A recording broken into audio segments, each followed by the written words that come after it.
اللہم صلی علی محمد وعلی آل محمد۔ سنن نسائی میں حدیث ہے، انٹرنیشنل نمبر کے مطابق 1293 اور ایک نمبرنگ کے مطابق ہے 1292۔ یہ مجھے زبانی یاد ہے نمبر، 12 نبی علیہ السلام کی نسبت سے اور 92 محمد کی وجہ سے، 1292 سنن نسائی۔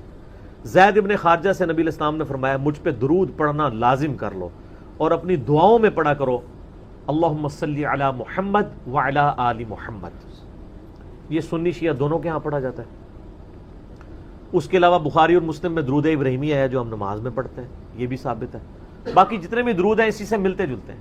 صلی اللہ علیہ وآلہ وسلم، یہ بھی نبی علیہ السلام سے ثابت ہے، صحیح مسلم میں حضرت عیسیٰ علیہ السلام کے لیے آپ نے کہا وَنُزُولِ عِیسَى ابْنَ مَرْیَمَ صلی اللہ علیہ وسلم، وآلہ وسلم کے ساتھ پڑھنا بہتر ہے کیونکہ نبی علیہ السلام نے اسی کی ترغیب دلائی ہے۔ درود ابراہیمی میں بھی دیکھیں، باقی درودوں کے اندر بھی۔ اب رہا مسئلہ کتنی تعداد میں پڑھا جائے، جتنی حسب توفیق ہو۔ مجموع الزوائد میں ایک صحیح سند کے ساتھ حدیث موجود ہے سنن طبرانی کے ریفرنس سے کہ جو شخص صبح کے وقت 10 دفعہ دروشی پڑھ لے اور 10 دفعہ شام کے وقت، قیامت والے دن اسے میری شفاعت نصیب ہوگی۔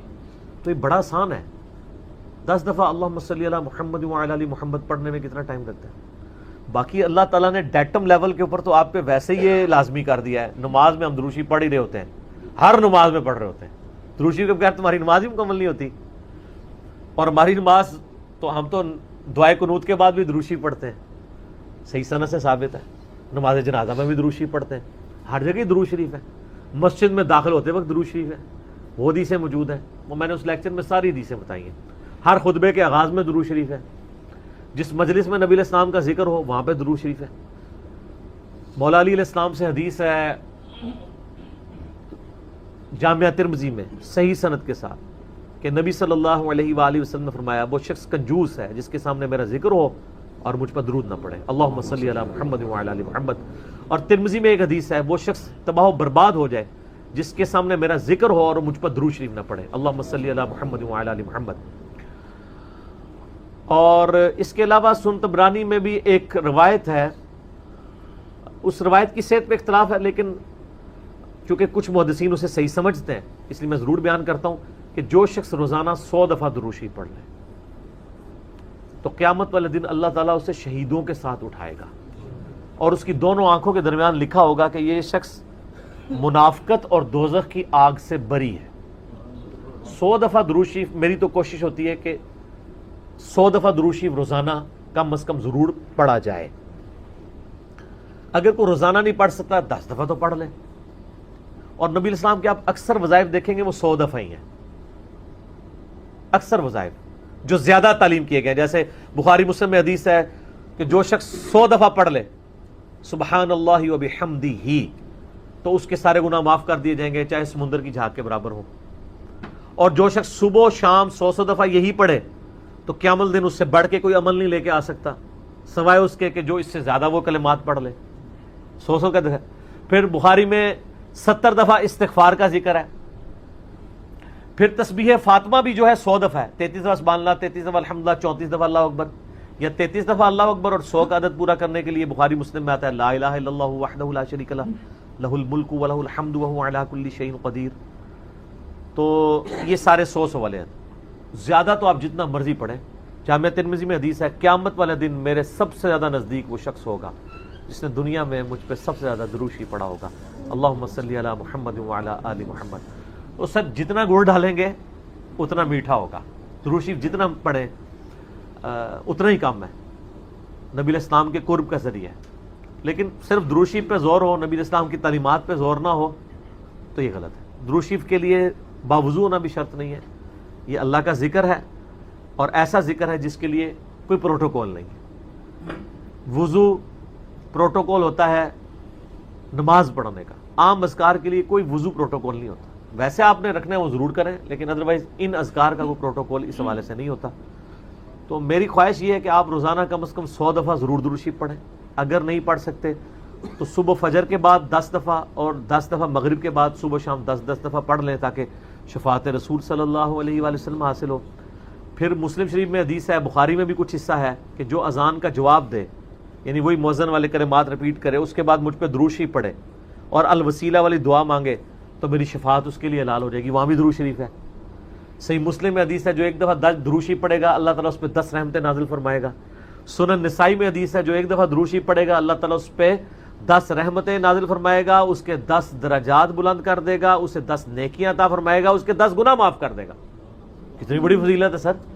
اتنی بڑی فضیلت مجھے بتائیں کس عمل کی ہوگی؟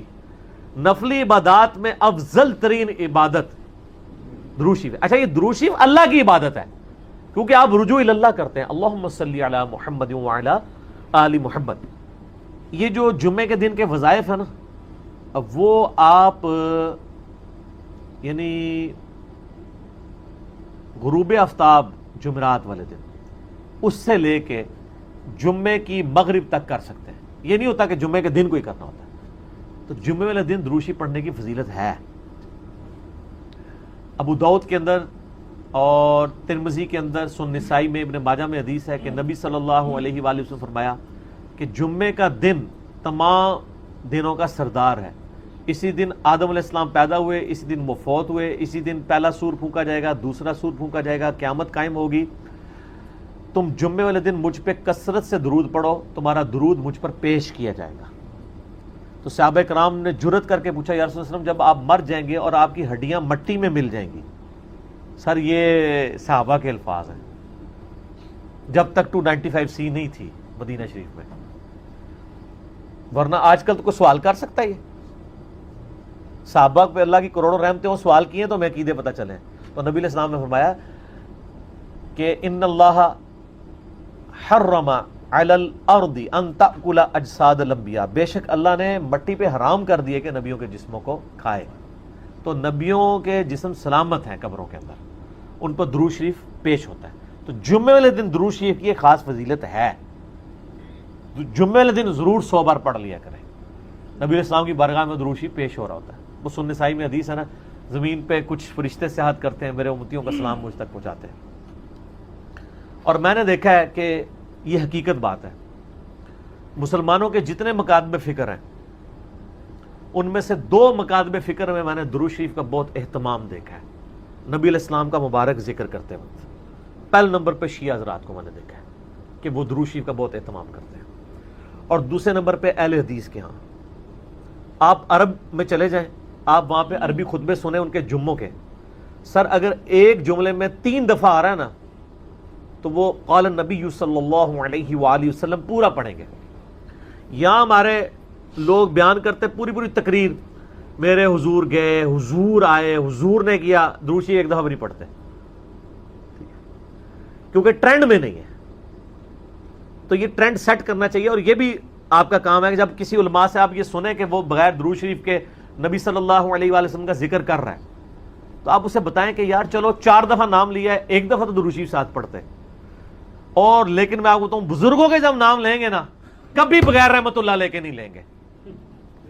آپ یہ دیکھیں کہ کبھی کوئی کہہ دے کہ شیخ عبد القادر جیلانی نے فرمایا, ہمیشہ کہیں گے رحمت اللہ علیہ. تو پھر سر ہم کیوں نہ کہیں کہ آپ بابوں کو نبی علیہ السلام سے اوپر سمجھتے ہیں, بغیر رحمت اللہ علیہ کا کبھی بھی یہ ذکر نہیں کریں گے اپنے بابوں کا, لیکن نبی صلی اللہ علیہ وآلہ وسلم کا ذکر کر دیں گے. تو درود شریف کا اہتمام کرنا چاہیے. نبی صلی اللہ علیہ وآلہ وسلم نے اس کی ترغیب دلائی ہے. یہاں پہ میں ایک مسئلہ عرض کر دوں, جو درود شریف کے دشمن ہیں نا, اہل بیت کے دشمن, اب وہ اکثر اس چیز کو اٹھاتے ہیں. وہ کہتے ہیں جی یہ جو درود شریف میں ذکر ہے نا اللہم صلی علی محمد وعلی آل محمد, یہاں آل محمد سے مراد نبی علیہ السلام کے اہل بیت نہیں ہے صرف, بلکہ پوری امت ہے. کیونکہ قرآن میں تو آل فرعون کہا گیا ہے, فرعونیوں کو, آل موسیٰ, تو یہ بھی آل محمد سے مراد ہے محمد والے. نہ یہ کہانیاں اس وقت تک تھیں جب تک کہ انجینئر صاحب کی ویڈیوز بخاری مسلم کی روشنی میں سامنے نہیں آئی تھی. صحیح بخاری میں یہ الفاظ ہیں کہ صحابہ کرام نے کہا اے اللہ کے محبوب صلی اللہ علیہ وآلہ وسلم, ہم نے سلام تو آپ پہ عرض کرنا سیکھ لیا ہے, السلام علیکہ ایھا النبی ورحمۃ اللہ وبرکاتہ, نماز میں. آپ ہمیں یہ بتائیے کہ ہم آپ اور آپ کے اہل بیت پر درود کیسے پڑھیں, آپ اور آپ کی آل پہ نہیں, اہل بیت. تو کوئی نبی علیہ السلام کا امتی جو غیر سید ہے اور وہ کہہ سکتا ہے میں اہل بیت ہوں, تو اہل بیت کے اگینسٹ آل محمد آپ نے تعلیم فرمایا. درود شریف میں آل محمد سے مراد اہل بیت ہے. نبی علیہ السلام کی جو اولاد ہے، یعنی آل علی، آل عقیل، آل عباس، آل جعفر، جو صحیح مسلم میں غدیر خون کی حدیث کے اندر موجود ہے. تو یہ یہاں آل محمد سے مراد اہل البیت ہیں نبی علیہ السلام کے. باقی ان پہ درود پڑھیں گے تو ہم پہ تو ویسے ہی رحمتیں نازل ہو جانی ہیں، ان کے صدقے ہم تک بھی پہنچ جائیں گی اس حوالے سے. تو یہ میں نے ایک ضمناً مسئلہ عرض کر لیا. لوگ بیچ میں نا یہ ایک پخے چھوڑ رہے ہوتے ہیں، تو میں نے اس پہ میرا یوٹیوب پہ کلپ بھی چڑھا ہوا ہے، درود اور اہل بیت کے دشمن. تو اس میں نے بتایا تھا یہ یعنی اپنے بغض کا اظہار اس طریقے سے کر رہے ہوتے ہیں. ان کو تو کوئی چیز اس طریقے سے ہضم نہیں ہو رہی ہوتی نا، تو وہ جان بوجھ کے ایسی باتیں نکالتے ہیں.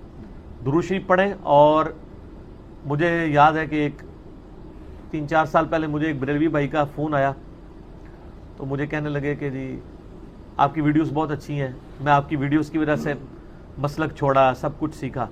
آپ سے ایک ریکویسٹ کرنی ہے کہ آپ جب درود شریف پڑھتے ہیں نا تو آپ صلی اللہ علیہ وآلہ وسلم پڑھا کریں. تو آپ میری پرانی ویڈیوز دیکھیں تو اس میں صلی اللہ علیہ وسلم ہوتا تھا. تو میں نے اس کا پھر یہ مشورہ مانا، تو پھر میں نے آہستہ آہستہ اپنے آپ کو اس کا عادی کیا کہ وآلہ وسلم بھی کہا جائے، کیونکہ نبی صلی اللہ علیہ وآلہ وسلم کو یہ چیز پسند ہے کہ آپ صلی اللہ علیہ وآلہ وسلم کے اہل بیت کا ذکر کیا جائے. اس لیے درود ابراہیمی میں بھی اہل بیت کا ذکر کیا گیا. اچھا، درود ابراہیمی میں بعض لوگ کہتے ہیں یہ جو آل ابراہیم کا ذکر ہے تو آپ یہودیوں پہ درود پڑھ رہے ہوتے ہیں. نہیں سر، یہودیوں میں کہاں درود ہے؟ اس میں ہے کہ اے اللہ درود بھیج محمد صلی اللہ علیہ وآلہ وسلم اور ان کی آل یعنی اہل بیت کے اوپر جیسا کہ تو نے رحمت بھیجی تھی. مثال ہے. اب والے یہودی تو ہے ضربت علیہم الذلہ والمسکنہ، یہ تو مغضوبی علیہم ہے، یعنی مراد وہ جو اہل توحید تھے بنی اسرائیل میں سے. کون؟ حضرت موسیٰ علیہ السلام، عیسیٰ علیہ السلام، یعقوب علیہ السلام، یوسف علیہ السلام، جن پہ اولاد ابراہیم تو یہ ہے نا. وہ تو اولاد ابراہیم نہیں ہے نا جس نے ابراہیم والے کام ہی چھوڑ دیے. وہ تو قرآن میں آیا کہ حضرت نوح علیہ السلام نے کہا یا اللہ یہ میرا بیٹا ہے. اللہ فرمایا اس کے تو اعمال ہی کافروں والے، تیرا بیٹا ہی نہیں، بیگوٹن سن تھا. تعلیمات پہ عمل نہ کرنے کی وجہ سے اللہ تعالیٰ نے بیگوٹن سن ہونا، صلبی بیٹا ہونے کا بھی انکار کر دیا. ٹھیک ہے، تو یہاں میں سیدوں سے بھی ریکویسٹ کروں گا کہ مہربانی کریں امت کے اوپر، اگر نوح علیہ السلام کا بیٹا ان کے طریقے پہ نہ چلے تو وہ ان کی آل سے فارغ ہے، اور آپ لوگ جو ہیں وہ چرس کے اڈے چلا رہے ہوں، شراب کے ڈیرے چلا رہے ہوں. مجھے اگلے دن ایک بھائی کی کال آئی ہمارے ادھر ہی جرمنی سے، وہ خود شیعہ تھے اور وہ رونا رو رہے تھے کہ یار اس وقت اہل بیت کے خلاف ایک پوری مہم کھڑی کی گئی. آپ کو پتہ ہے نا یہاں پہ امیر شام کے نام کے نعرے بھی لگوائے گئے. تو میں نے کہا جی ہم نے تو کاؤنٹر نیریٹو کھڑا کر دیا اس کے اوپر.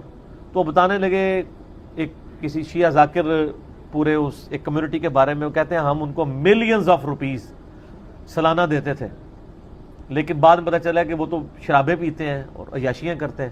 وہ کہتے ہیں یہ اہل بیت کے نام کے اوپر جب اہل بیت کے دفاع کی باری آئی ہے تو یہ خود کون سے کرتوت کر رہے ہیں. اب الحمدللہ اہل تشیع کے اندر بھی اویئرنیس آ رہی ہے، جیسا کہ بریلویوں کے اندر اویئرنیس آئی کہ پیروں فقیروں نے ہمیں دھوکے میں رکھا ہوا ہے، یہ ہمارے نذرانوں سے یاشیاں کر رہے ہیں. یہی آپ کو یاشیاں شیعہ کے ہاں ذاکرین میں بھی نظر آئیں گی. وہ سارے وہ والے کام کر رہے ہوں گے، اچھے لوگ بھی ہیں لیکن برے لوگ بھی بیچ میں ہیں. تو ایسے لوگوں کو ممبروں پہ نہ آنے دیں، ان لوگوں کا خرچہ نہ اٹھائیں، اور یہ جو سید کے نام کے اوپر عزتیں ویل کر رہے ہیں نا، اس صورت میں کریں جب واقعی ان کے کام بھی وہی ہو. اگر کام ان کے نبی علیہ السلام کے دشمنوں والے ہیں تو ہم ان کی رسپیکٹ. میرا اپنا میکینیکل انجینئرنگ کی یعنی کلاس فیلو تھا یونیورسٹی میں، قادیانی تھا اور سید تھا، اس کے نام کے اندر تھا، میں اب نام نہیں اس کا لیتا، وہ ایک